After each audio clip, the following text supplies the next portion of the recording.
morning, good afternoon, good evening, to everyone around the world. I'm Paul Sisler, and this is In the Moment. Happy New Year to everyone around the world. Happy New Year. 2022 is almost over. And in some places, it's getting pretty damn close to being over. Congratulations. All right. Welcome to In the Moment. This segment is called Comedy and Controversy. And this week we are going to do a follow up with George Carlin.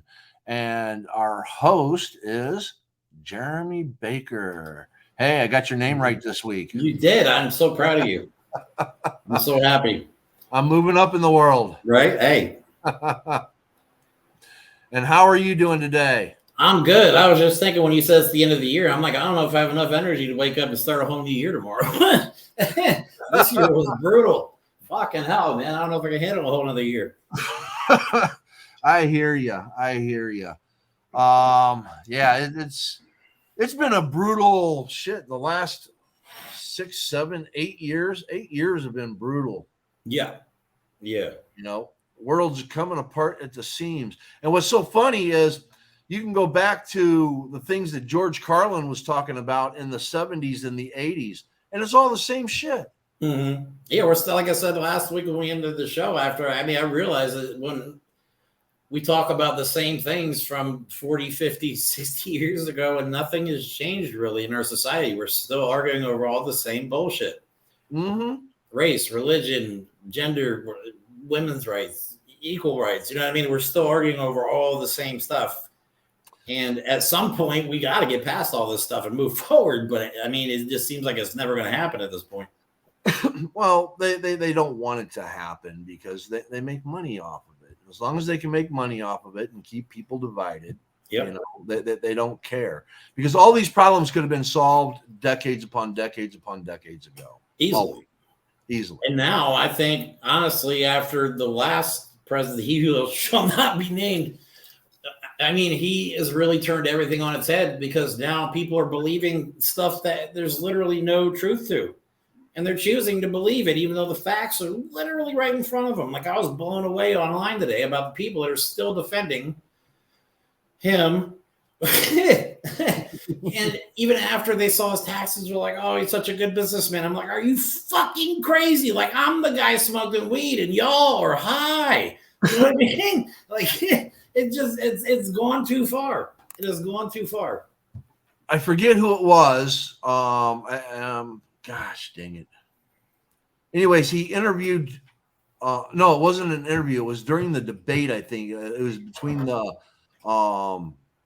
Trump-Biden debate, and the spokesperson had asked Trump about the $750 for 2015, 2016. I think it was. And he's like, no, I paid millions. And now we got the tax returns and it's $750. Yeah. And then zero in 2020, which was how? I mean, how? I can't. I was honestly so angry when I saw that because if you're making multiple millions, or, I mean, obviously if you're losing tens of millions of dollars a year, you're not a good businessman. Obviously. Right. Well, and I think when they break it all down, they're going to find out he's not even a billionaire. You know, he's not even a billionaire.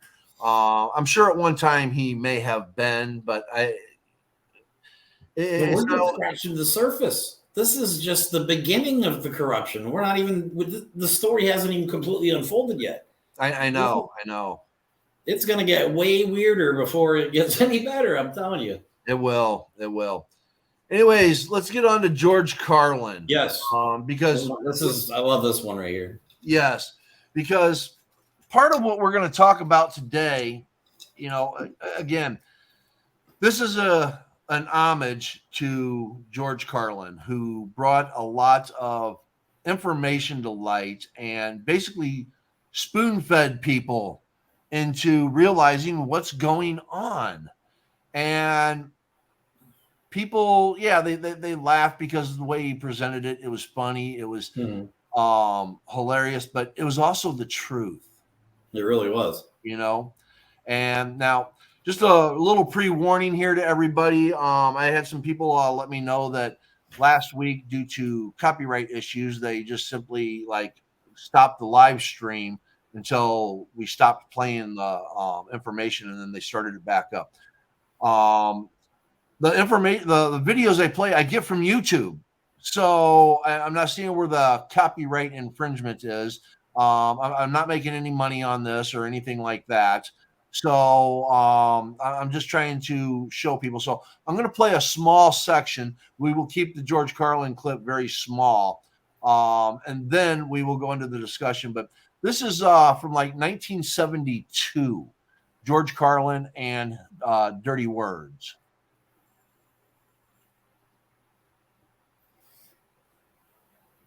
Well, in looking for these words, I kept finding new categories. We have so many ways of describing these dirty words. We have more ways to describe dirty words than we actually have dirty words. That seems a little strange to me. It seems to indicate that somebody was awfully interested in these words. They kept referring to them. They called them bad words, dirty, filthy, foul, vile, vulgar, coarse, in poor taste, unseemly, street talk, gutter talk, locker room language, barracks talk, bawdy, naughty, saucy, raunchy, rude, crude, lewd, lascivious, indecent, profane, obscene, blue, off-color, risque, suggestive. All right. I'm going to end it there so that we don't have the show end up being stopped. I encourage everyone to watch George Carlin, Dirty Words, his 7 Dirty Words. It's hilarious. He actually was involved in an FCC lawsuit, which basically, when you watch TV today, if you watch ABC, NBC, CBS, Fox, there's certain words that they even say on there now, like shit, hell, damn. You're probably not going to hear like motherfucker or cunt or some other more what they would consider more vile language. The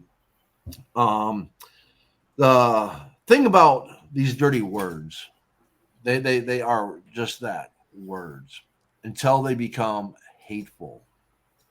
And when they become hateful, then they become harmful. Mm-hmm.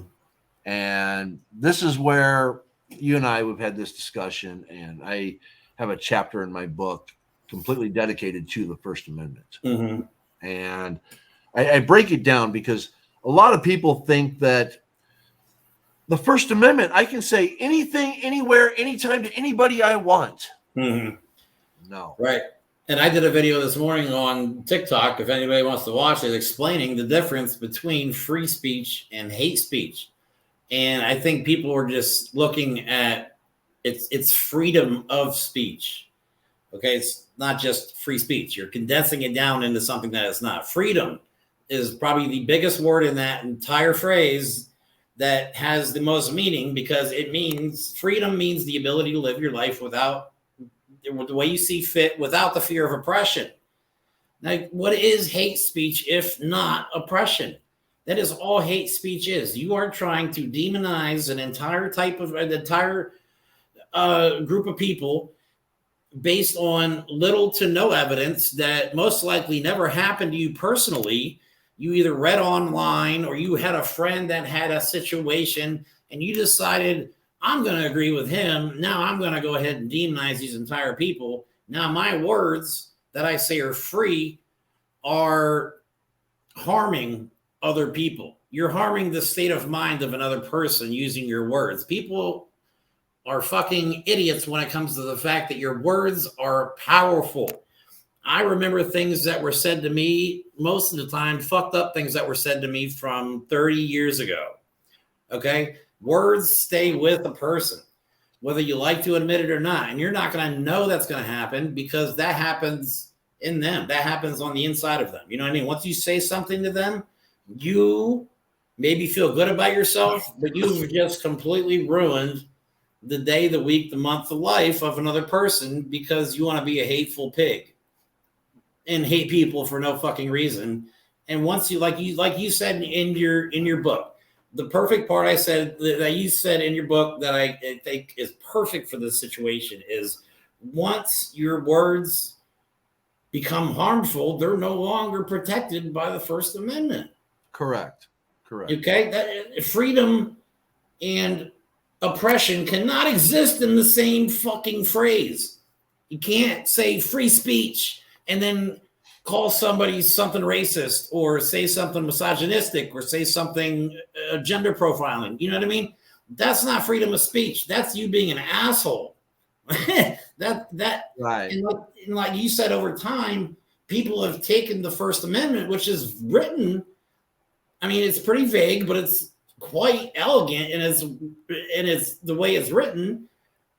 And it says, I mean, it's very specific in there that words are not supposed to be weaponized against other people for no reason. And that's why in the Constitution, and Frederick Douglass points this out in the Constitution, that it says we the people. Okay, it does not say we the white people. It does not say we the privileged. It does not say we the corporations. It does not say it does not say we the citizens of this country.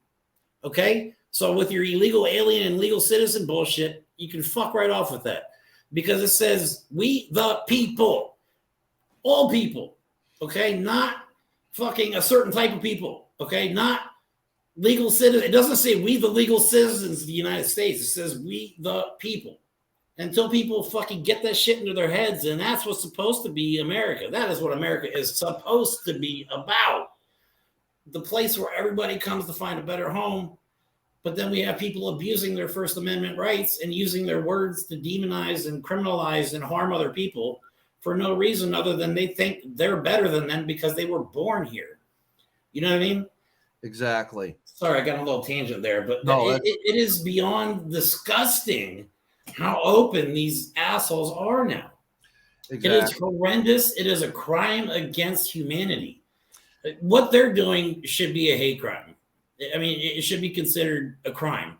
I posted on Twitter again. If anybody wants to check my TikTok shit out, I go crazy on there. Okay, being black is not a crime. Being gay is not a crime. Being a Mexican is not a crime. Being a Jew or a Muslim is not a crime. Then why are we treating people like criminals because of those things? You understand what I mean? Oh, definitely. And it's gotten to the point where you can't treat people like this. You can't. You cannot treat people like this anymore. And they're going to argue back at you. But I have the freedom of speech. Well, I want you to think about this. The First Amendment. Yes. First Amendment. Congress shall make no law respecting an establishment of religion. Think about this. Congress shall make no law respecting an establishment of religion or prohibiting the free exercise of. In other words, we are not a Christian nation. No. Okay? Because we cannot respect the establishment of a religion. The government cannot do that. Plus it can't prohibit the free exercise thereof. So in other words, you can be any religion you want. Yes. Okay? That means we're all equal in our belief system. Or abridging the freedom of speech or of the press or the right of the people peaceably to assemble and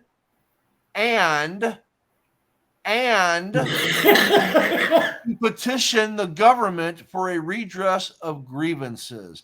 In other words, this hasn't anything to do with what you can go out in public and do. This has to do with if you disagree with the government, you have the right to say you disagree with the government, right, without retaliation. You can say it on this form of media. You can say it on the news. You can write your Congress people. They can't retaliate against you because you disagree with them. But that's what the Constitution is. It's the bridge between the government and the people. It's not, you know what I mean? Right. People are saying, Yeah, free speech. I can say whatever the fuck I want. But the First Amendment has nothing to do with that. It has to do with what we're allowed to say in protest what our government is saying. That's why you racist pieces of shit are allowed to say all this random conspiracy theories and all this stuff. You know what I mean? And you're not going to get in trouble by the government. But it doesn't mean Paul, I, or anybody else watching here has to put up with your shit. And you're not going to hide behind the First Amendment because you're not even understanding what the first fucking amendment is. And see, this is why there are words you can't say on television because they could be harmful. Right. Okay. And George Carlin, bless his soul, doing his stand-up wasn't on television. He was doing stand-up. You paid to come see him. You come to pay to hear those dirty words. Yeah. Okay. And this is where the freedom comes in. All right. I want you to go and look up Schneck v. the United States or Chaplinsky v. New Hampshire, because there's two big things that come from both of those cases. One, everyone's heard the phrase that you can't yell fire in a crowded theater. Okay. You are not protected by the First Amendment for shouting fire in a theater for this reason. People are going to run and trample, and it can cause people to get hurt. It can cause harm. Therefore, you don't have the freedom to say it without repercussions. Okay? Makes perfect sense. It's a good analogy. I like that. Then you have fighting words. Okay? In Chaplinsky v. New Hampshire, a Jehovah's Witness called a sheriff a racketeer and a goddamn fascist and went to prison for it. What? Okay? Went to prison for it. Because at the time, they were considered fighting words. Really? Yes. I didn't know that. Fighting words. Now, from that, there was a lot of criminal syndicalism laws that were passed by almost every state. They had their own laws written into their constitutions. Then Brandenburg v. Ohio came about in like 64, I think it was, that allowed for certain verbiage to be used and not to be criminal, because that's where they brought the First Amendment into the freedom of speech, saying that you can say anything you want in certain regards. But yet we still have perjury on the books. Okay. You lie on the stand, which would cause harm to somebody. If you lie, somebody could go to prison because you lied. Right. Again, harm to an individual. You have defamation, you have libel, you have slander. Again, things that could be harmful to a person that are not and allowed. if it was truly free speech, none of those would even exist. Exactly. You know, you have. I mean, the way people are using it, misusing it. If that was the case, perjury, none of that stuff would exist, because you could just say whatever the fuck you want, regardless of what happens to anybody. Exactly. So there is an abridgment of speech, not an abridgment of free speech. Okay. Know that there is a difference. There is not an abridgment of free speech. There is an abridgment of speech, harmful speech. It always comes back to harm. All right. I forget the case, but it was the hustler guy. And it had to do with People versus Larry Flint. Yeah, the People versus Larry Flint. Okay. Again, nudity. And then you look at all the cases about gentlemen clubs and stuff like that. It's an art of expression, which falls under the freedom of speech. All right. Now, why do we disallow nudity on TV? Because it could be harmful. Harmful to who? Children. This is why if you have a pay channel, it'll say 18 plus, mature. This is why we have a rating system to forewarn parents that this could be harmful to your child if you allowed them to watch it. It comes back to harm. Oddly enough, the internet does not have that same feature. No, it does. It does. I mean, it does, but you can't, with the internet, you can't. I mean, as a parent with kids that grew up in the digital age, I mean, monitoring what your kids do as much as they're online now is impossible. Right. It'd be a full-time job. It'd be a more than full-time job just monitoring your kids' social media activity. Right. Well, it's like this video itself and all that is not recommended for children under the age of 18. Right. Okay. And that's part of when I do my listing of my criteria for doing this live. That's part of it. Now, it's not an 18 plus because I don't have nudity or sex or anything like that in my shows. I do have language. Yeah. I allow language. All right. Because again, I believe that if I want to fucking say something, some emphasis, Right. I'm going to say it. Exactly. You know? And I use language to express emotion, passion, yes. anger. You know what I mean? Yes. And again, this is basically what George Carlin was trying to emphasize, you know? Well, and another thing I think George Carlin, he does say in because if I watched the whole thing a couple times, he does say in there though, like it's hard to know what words are good and what words are bad. And I think that's especially true these days with how fast our society is progressing, to know what words, I mean, because there's a lot of them. It's hard to keep track. You know what I mean? And there's no way to really know what those words are. But as time goes on, it seems like the words are constantly changing. Right. It is. And some of it's good, some of it's bad, you know. Another reason why I'm an independent, because I think that there's such a thing as being too woke.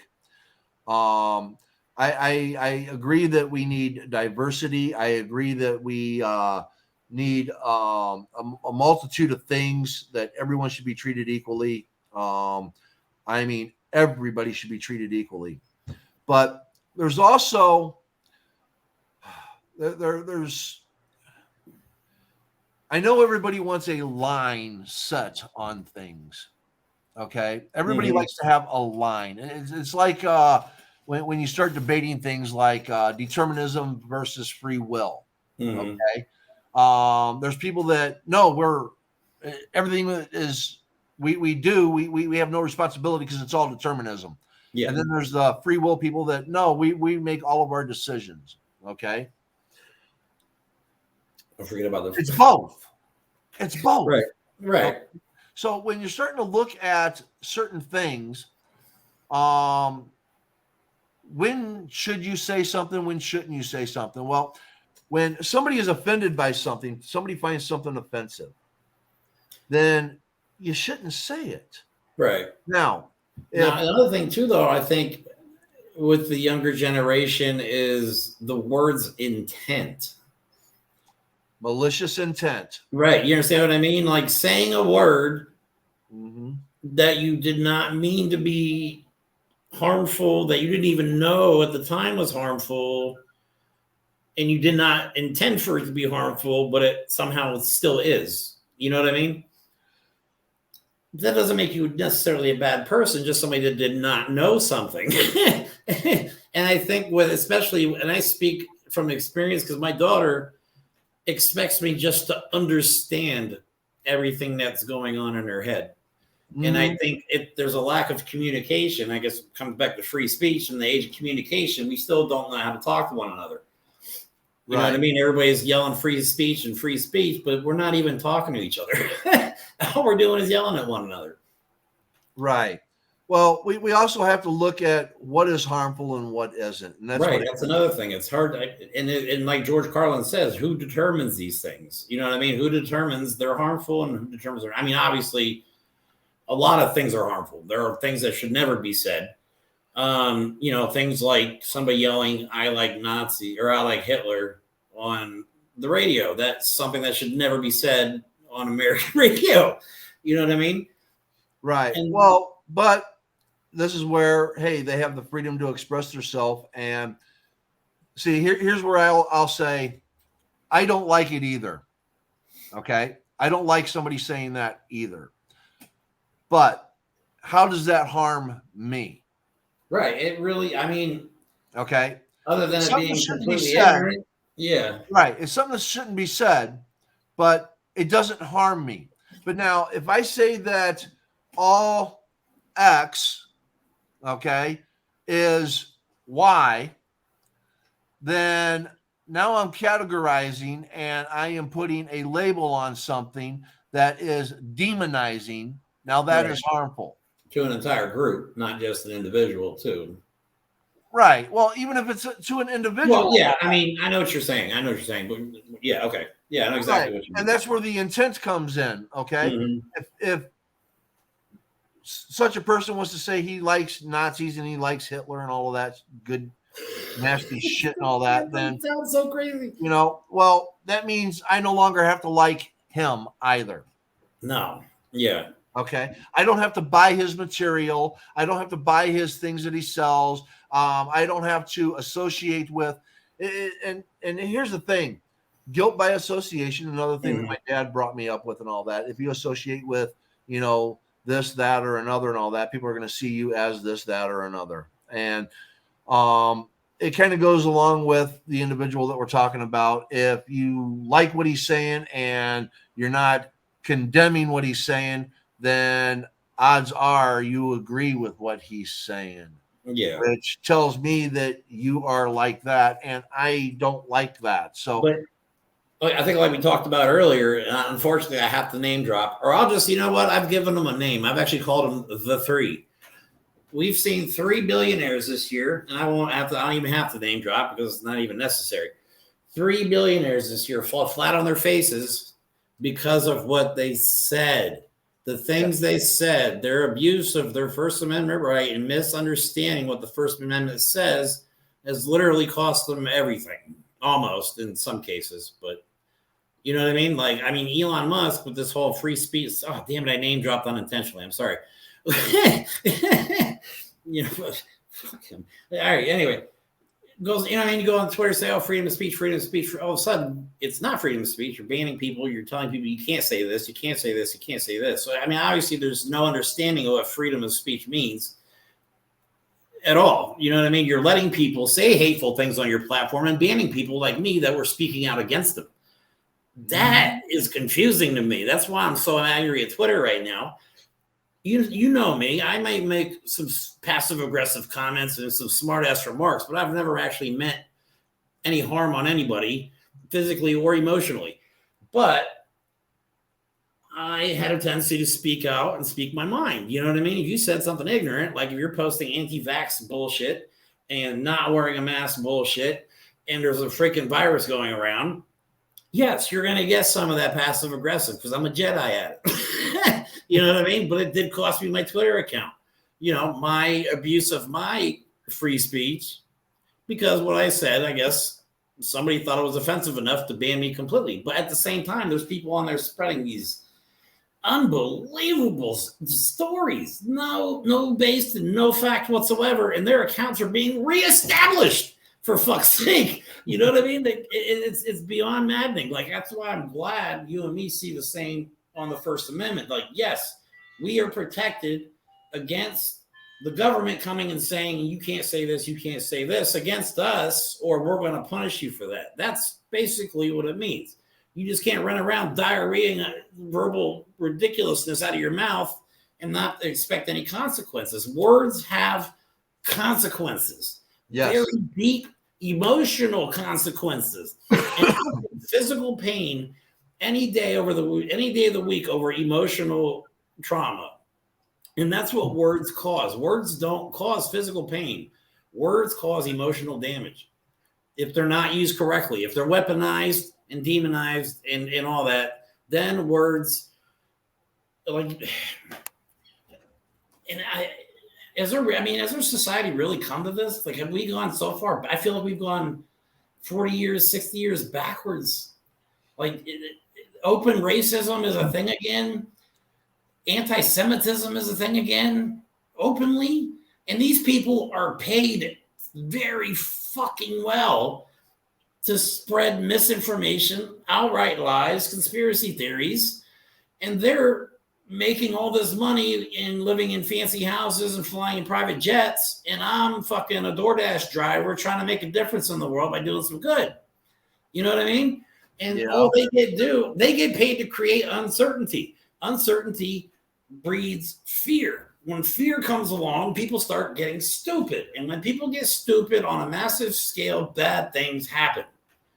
And they're getting paid to do these things by people in the high-ranking places, okay? I'm not going to say who. People in high-ranking places pay other people to spread bullshit to make you afraid. That's what the whole last midterm was about. Fear for votes.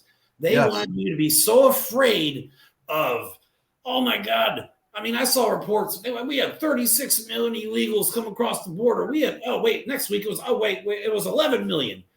And I'm sitting there thinking, like, they're spreading outright lies and getting away with it. And let's be realistic. Like, is there any legal immigration office that people check into so the Republicans know exactly how many illegal immigrants are in the United States? Like,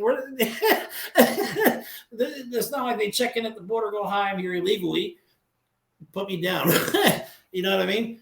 But actually, I'm topic for a second there. But actually, they do in this extent. What a lot of people don't know is that the majority, well, from 2017 on, it's changed a little bit, but not much.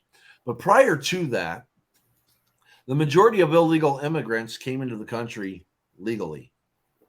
Yes. They came in via a passport and overstayed their visa. Yeah, it's came in via a visa and overstayed their visa and were here illegally. That's where the majority of illegal immigrants have come from. Yeah, overstaying their visa.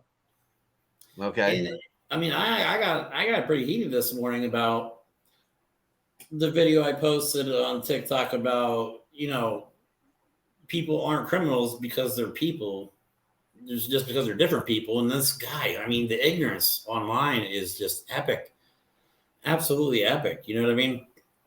And I can't remember exactly what this guy says. He goes, "Oh yeah, well, the Mexicans are bringing in fentanyl and they're doing this." None of this stuff was actually true, though. You know what I mean? 90%. Most people don't know 90% of fentanyl is seized at legal border crossings carried in by U.S. citizens, not at migrant routes, not by illegal immigrants.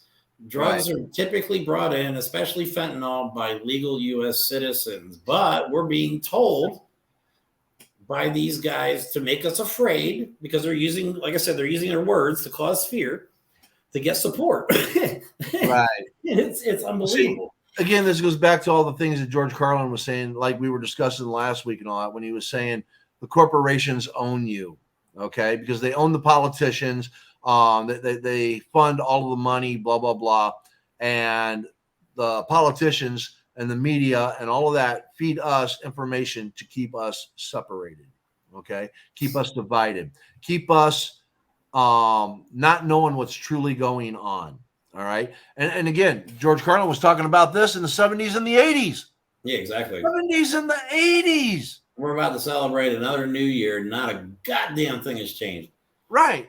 So again, you look at what George. We're talking 50 years, 50 fucking years. You look at what George Carlin talking about it. Yeah, he was talking about it then, and now, I mean, and here's what's sad is back then we had New York v. Sullivan, okay, which if you are a news outlet, you have to supply credible sources and have the intent that your information is as true as possible. Between Reagan and Clinton, okay, between the two of them, they got rid of that, okay, so that they could propagate their bullshit out there without any repercussions. Okay, there's got to be repercussions for harm.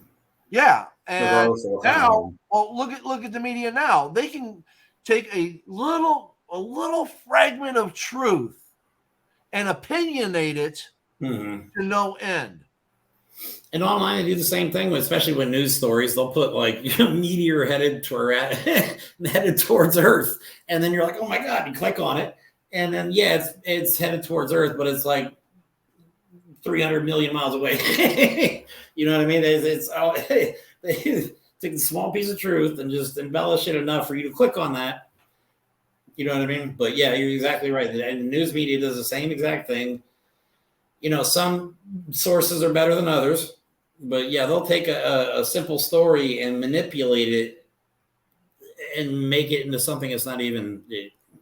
There's got to be a point where we just start talking the truth. I think George Orwell said, let me see if I get this right. George Orwell said this quote. I love it. In the age of universal deceit, telling the truth is a revolutionary act. Yes. Yes. You know what I mean? And that's where we're at right now. We are living in an age of universal deceit. We don't know what's true, what's not anymore because of people like, because of a lot of people. Right. So it goes right way now, beyond. It goes way beyond him. And here's the thing: he capitalized on it. Mm-hmm. It's something that was already going on, and he ran with it. And look where it got him. It got him 4 years in the White House, and it got him a lot of power and a lot of the other guy just recently came out all the bullshit about him, George Santos. Yeah. He never even graduated from college. I know. How did he get this far? I know. And especially in the age of the internet. Since the internet, how has he gotten this far? How did he get elected? And he said he was Jewish. And then he goes, "Oh no, I'm Jew-ish." Yeah. If that is not the most ignorant fucking thing I've ever heard anybody say, I would have. If I was the guy interviewing him when he said that, I probably would have slapped the fucking shit out of him. I mean, I know. And here's what's funny: if you were to go back, say 40 or 50 years, Congress would have expelled him immediately. Yeah. The left and the right would have come together and said, no, we're not having that. Nixon resigned over Watergate. Trump went through, I mean, Jesus Christ, how much stuff did we have to go through with this guy? And he's still not, he's like herpes. He just keeps coming back worse. You know what I mean? And maybe somebody out there can invent an anti-Donald fucking Trump pill that we can feed this guy. Just make let me disclose and all that. No, just be quiet. Is what I'm saying. Well, he's a symptom. He's not the problem. He's a symptom. He's a symptom of the problems that already exist. No, but he is a lightning. He utilized them. People. People are attracted to him for this stuff, though. Yes, because he utilized these issues. Okay, he utilized them to the best of them. Yeah. All right. So don't be mad at him for using a system that's already broken. Be mad at the system. You can dislike him personally because of the kind of person he is, which I can't stand the man. He's disgusting. It's just like Elon, okay? I don't like Elon, but I'm invested in Tesla. All right. I like what the businesses are doing. Yeah. And I have faith that the people that he surrounded himself with is going to do tremendous things for Twitter. Mm-hmm. I just don't like him on a personal level. Right. Now, Tesla's not going anywhere. Now, granted, I've never met him personally, so let me rephrase that. I don't like him on the media personal level. Okay? But here's another thing, too, maybe that freedom of speech. It seems to me that the more money you have, the more you think you can say for some reason and get away with it. Oh, you can. Is that right? I mean, I mean, it is right. It's look, billionaires and rich and the super rich people. I've met rich people. I've met some really cool rich people. You know what I mean? Like not ridiculously rich, but they got some good stuff going for them. They've done well in their lives. But the super rich people look at these people like they're normal people. They're not normal people. They don't live on the same plane of existence as us. If they met me, if Elon Musk met me in the street, do you think he would sit down and have a conversation with me? No. I mean, no. Not because I'm not saying anything bad about him at this point, but I'm just saying he doesn't even look at me as the same type of person as him. Like, I'm not even a human being to a person like Elon Musk. I would say I think that's evident in how he's treated the people at Twitter. He doesn't treat people like they're people. Right. And here's the thing. When you start looking at people that get up there and all that, they think they have special privilege because their money buys them this privilege. They have the privilege of money. And they can, again, say and do anything they want. And when it comes to the criminal justice system is scared of them because, one, they have money. All right? They have power. All right? With that money, you can buy a legal team. With that legal team, you can outdo another legal team that just doesn't have that funding. And here's the thing, like with the whole Donald Trump getting his subpoena pulled, everybody's celebrating that shit. That was the whole reason he sued, is just to stall him long enough to not have, you know, but it wasn't like the last time he was subpoenaed and went and testified, he pleaded the fifth, 400 and some odd times? They knew he wasn't gonna, you know what I mean? They knew if they called him in, he was just gonna spout a bunch of bullshit anyway. So it wasn't even any point. Well, and this goes a little bit deeper and all that. You know, there's going to be more to that, and we'll discuss that at a later time because I'm sorry, I got off topic there. That's all right. I do the same thing. But people need to realize, man, words are not only powerful in the right hands, misused, they're a weapon. Exactly. They're an emotionally scoring weapon. I mean, you could literally ruin somebody's life with the wrong words. And I speak from experience. You know what I mean? Me and my father had a falling out before he died. And what he said to me still haunts me to this day because I never reconciled with him before he passed. You know what I mean? So I can tell you for a fact, words stay with you. It could be 2 words. It could be a whole paragraph. It could be a quote. Yes. Words are powerful in the right hands and words are dangerous in the wrong hands. I think that's evident today. Words in the wrong hands are dangerous. Yes. Oh, most definitely. Most definitely. And that's one of the biggest issues I have with anything. Okay. Let's just kind of step outside of the Constitution, the First Amendment that we're talking about, all the things that George Carlin has said. When you start looking at anything and it's weaponized, whether it's words, whether it's religion, whether it's political power, whatever the case may be, when you weaponize it to harm another individual. Right. Okay. I don't care who you are or who you think you are. Mm-hmm. When you are weaponizing something to harm another person, you are not a good person. Right. And why do people, we're in this mindset that people want to cause harm to other people to make themselves feel better. You know what I mean? It's almost, some people are so insecure that they would rather see somebody else miserable or crying to make themselves feel better about their shit lives. You know what I mean? I've seen that happen. I've had that happen to me too. Well, it's a superiority complex. And what it is again, I've had lots of conversations about this.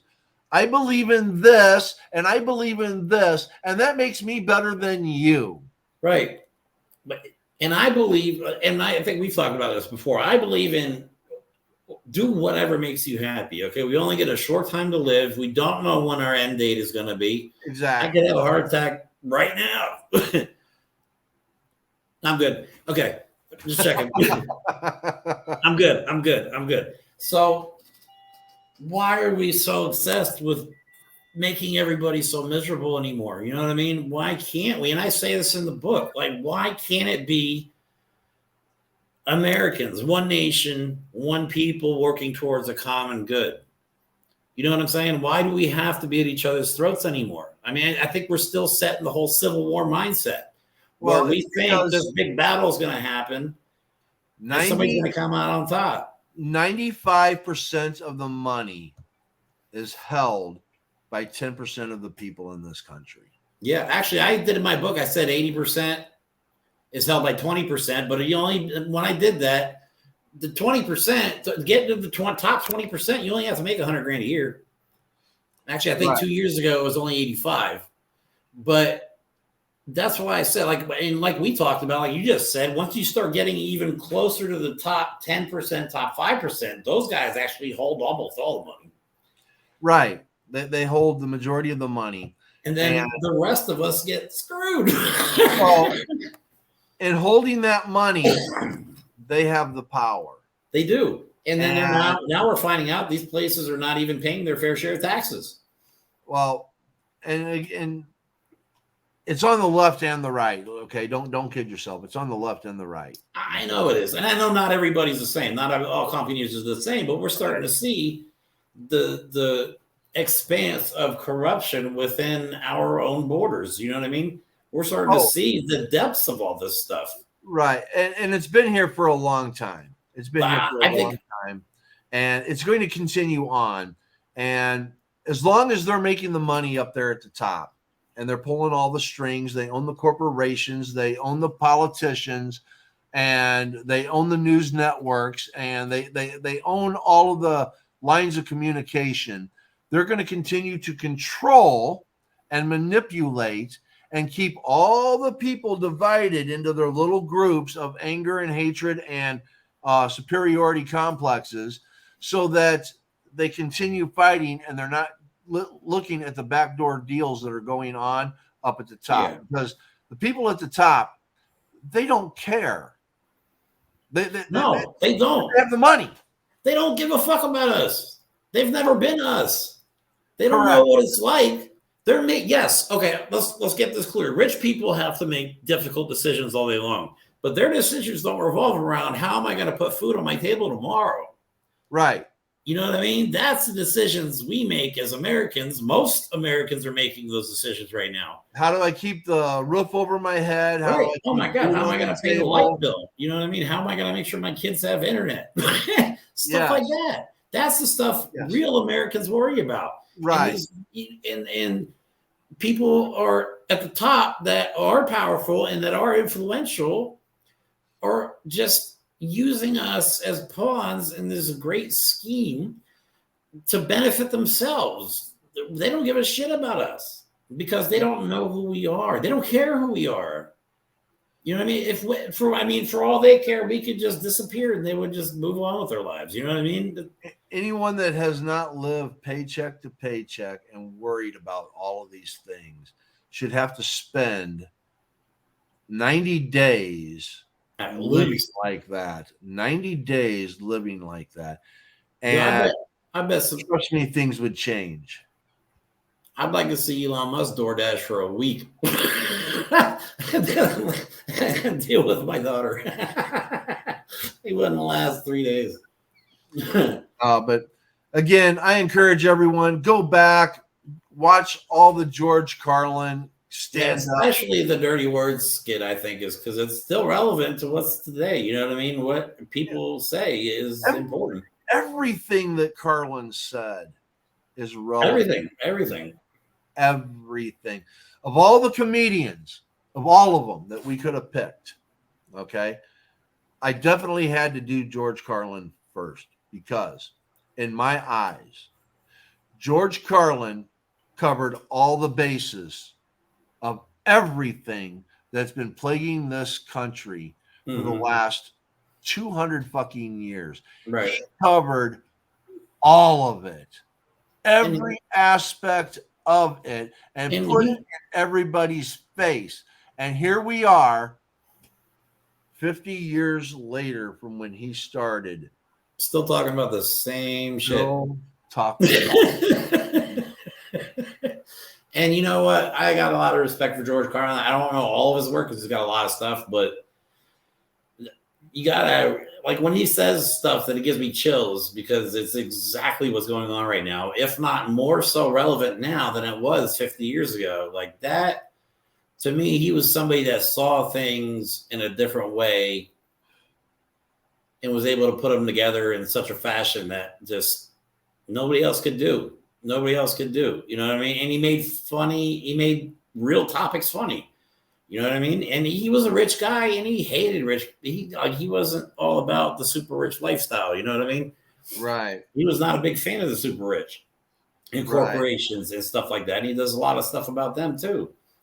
Yes. So yeah, I've had fun doing these couple segments. Oh, definitely. I think next week we'll go with Richard Pryor. That'd be a good one. Yes. Love Richard Pryor. So I think that will definitely be a good one. And again, somebody that covered a lot of the things that people just didn't want to address, you know? Obviously because he's a black comedian, he discusses race relations a lot, which again have not fucking changed. If not, they've gotten worse. Yeah, I think in the last 6 years, race relations have gone back about 50 years. Yes, I'm gonna reach out to a few people and all that, and I'll see if maybe we can get a guest on next week when we talk about Richard Pryor. And it'd be kind of nice to have some extra people come in. I tried to reach out to Kelly Carlin, and I just didn't get anywhere with that. I was hoping, maybe down the road somewhere and all that, I can get contact with her. I don't have a way to contact Rain Pryor. I used to follow her on Twitter, and she took her Twitter account off. Did she? Yeah, one of the people that migrated off, huh?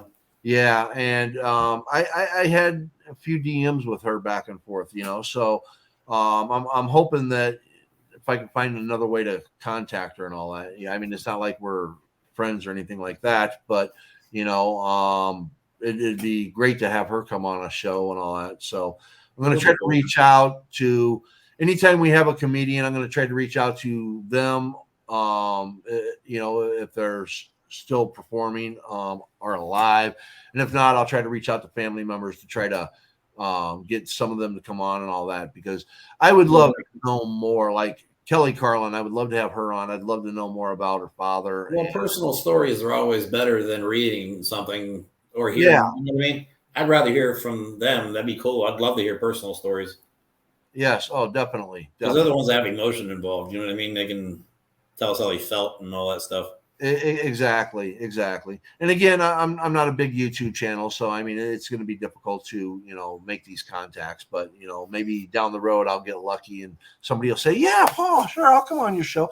Oh, that'll be like, yes, 2023, we're going to get somebody to come on here. Yeah, it's got to be. Yeah,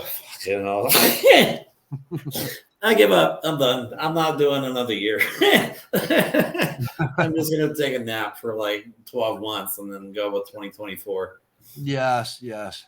All right, everyone. Hopefully the show wasn't stopped because they considered it copyrighted content. And if it was, then hopefully and all that, you'll be able to here. Let me just go on Twitter real quick and see if we're still up and running. Yeah, we're still up and running. It's still going. So, yeah, so we didn't get blocked. I don't know if our segment got taken down or not, but there's no reason why it should. It came off of YouTube. I would play more, but again, I don't want to take the chance. Right. That's going to be the hardest part about this show is getting some comedy skits up here and not getting banned, or frozen or whatever the case is. So let me look into that this week. I'll figure something out. Yeah, there's got to be a way to do it. Well, you pay for the content, Yeah, but there's got to be a better way to do it. Yeah. And if anybody's got any, advice on how to do that without, getting shut down or banned or whatever and all that, because, like I said, there's a lot of great comedians out there that we would like to talk about. Joan Rivers, Lucille Ball. Or Lucy Ricardo, as a lot of people I've noticed on TikTok are calling her. I don't know if there's a reason for that or not, but I'll have to check into that. But yeah, they're and then those are people I don't know much about, so it would be educational for me. Yeah, Joan Rivers, Lily Tomlin. I can go again. I'm I'm in my 50s and all that. I grew up with Laughing and Saturday Night Live. Totally. I do a lot. I love stand-up comedy. I mean, I study it. I watch as much stand-up comedy as I possibly can. Like, I think it's a beautiful art form. It's a way to bring people together. And I think laughter is something this country needs. You know what I mean? People need to be smiling a lot more. And I think comedy is a huge element in that. But a lot of people don't even enjoy stand-up comedy. Like, come on, man. You know what I mean? How can you not enjoy somebody telling jokes and making you laugh? Like, it's not being angry all the time. But a lot of the newer comedians I like too. Like there's a real good, well, of course, Dave Chappelle is a real controversial one. There's a guy, he goes by Mo Amer. It's MO space AMER, but I believe it's Muhammad. I can't remember his last name's Amer or if it's longer than that, but he is lives in Texas, Muslim American living in Texas, and he is hilarious. And he talks about politics and stuff like that. And he's just, oh my God, he has a couple specials on Netflix. He's another good one too. Okay. Oh, definitely. And there are some brilliant young new comedians that are out there that I've seen here and there and would love to check them out. I don't spend that much time on the TV anymore. And as we were talking earlier and all that, Well, I did not as much as I used to. Yeah, I don't watch a lot of comedy. When I do watch it, I'm just like, I'm glued to it and all that. My stepson and all that, he went back and started watching the old Kids in the Hall.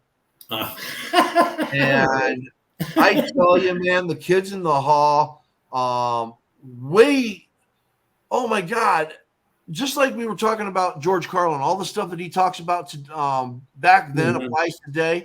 The Kids in the Hall. Kids in the Hall, they're covering all these topics, and it's just like, oh my God, we're talking about this today. Yeah. It's unbelievable. So yeah, but I do enjoy comedy. I've been to a couple live shows actually, but I think it's a good way to talk about serious stuff too. You know what I mean? By leading with something funny. So yeah, I think it's a good way to do the segment. Yep. Definitely. And like I said, we'll try to get some guests to come on and, throw some commentary in there with us on, what they thought of these comedians and stuff like that, and see how that can go. And sound good. So all right, Jeremy. All right, man. It's been great, brother. Appreciate it. Oh, definitely. And remember, everybody, be kind, be happy, and make good things come your way. Happy New Year. Yep. Happy New Year. Bah humbug.